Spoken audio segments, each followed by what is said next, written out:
Well, ladies and gentlemen, tonight on State Capture, the next generation, we uncover the daring heist of the century, a printing job gone rogue, and a migration so absurd it makes 1994 look like a rehearsed dinner.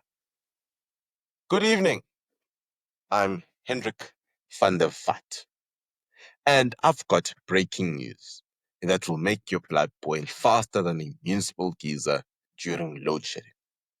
The Northwest Education Department, yes, they still do exist, and write your kids' matric papers, are giving your kids a shot at a future. They have just inked a deal to print matric exam papers. Wait for it, for over 100 million rand per year. That's right. A job previously cost 28 million now comes with a platinum subscription package and Angola cattle and a big nose for our presidents and another range of wonderful things. Because apparently these matric papers are now being printed on endangered rhino hide, blessed by a Zulu Sangoma, and delivered via private jet with grade 12 invigilators riding shotguns like it's Mission Impossible. Gone are the days of dusty old government printers. Those are too Soviet, too efficient, too cheap. Now we outsource to a private consortium, the Libone Altron DSV industrial complex of. We don't even use special paper.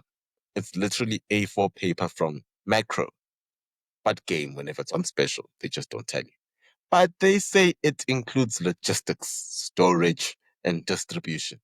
Yeah, bro, that's called Postnet, my guy.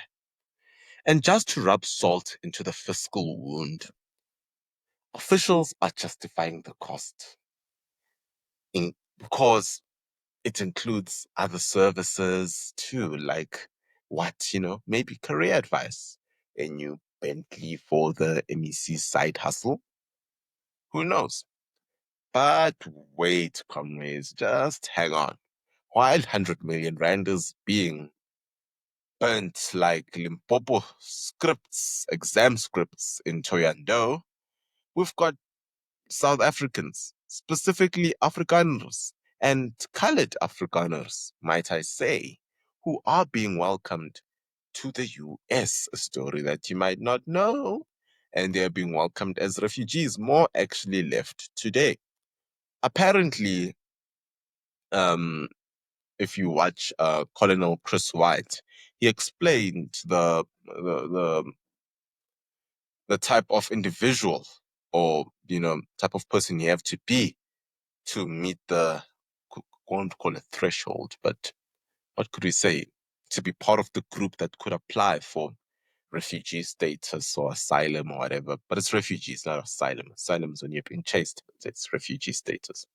So what do you call it, colored people are now moving to the US, and Afrikaner colored people, because they form part of one of the minorities in South Africa, as well as what do you call it? This is huge, guys. This is huge. Colored people are now moving to the US, and they've joined a group of other Afrikaners that are also planning to move to the US and take Trump on, or take Trump up on his what you might call, on his refugee status.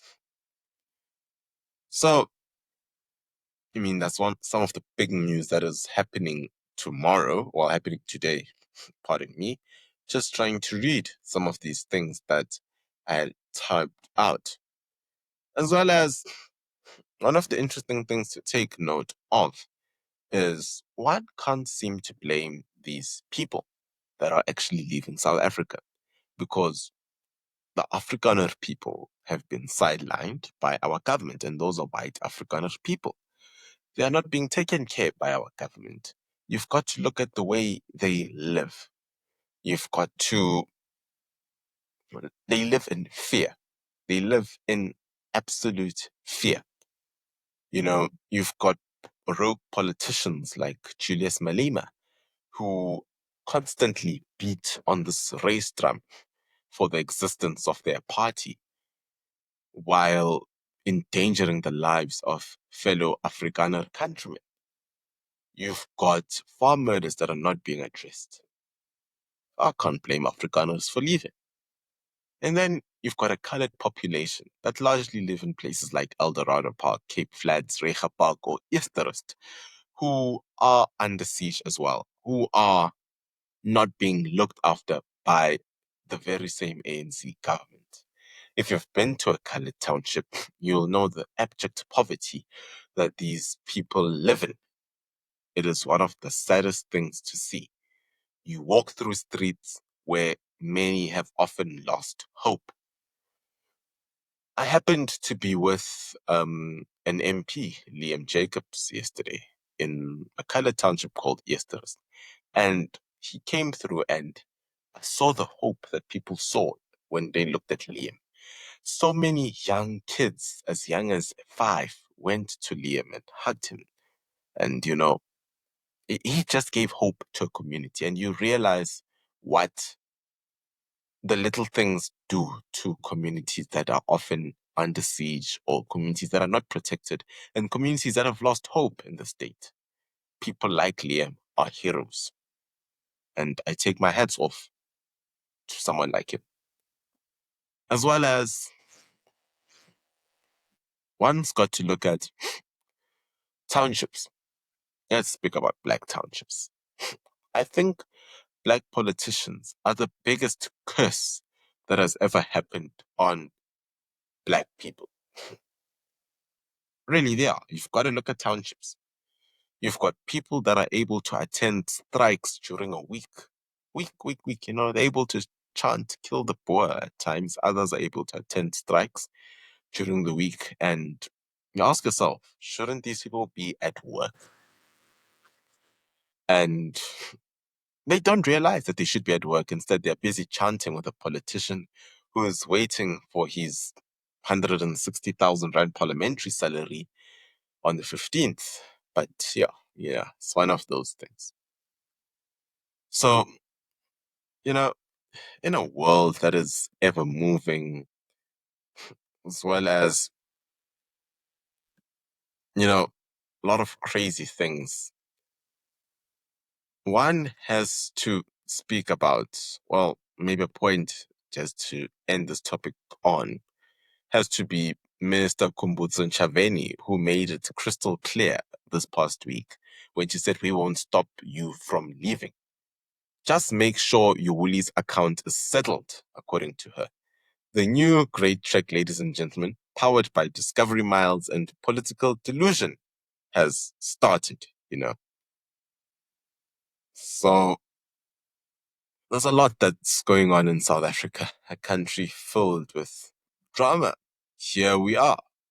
On the one hand, exam paper budgets are bloated like a Gupta wedding, and on the other, a bizarre exodus of Calvinist survivalists seeking asylum from Black Twitter and Kill the Rainbow. It's the Rainbow Nation, but somehow we have spilled bleach on some of the colors.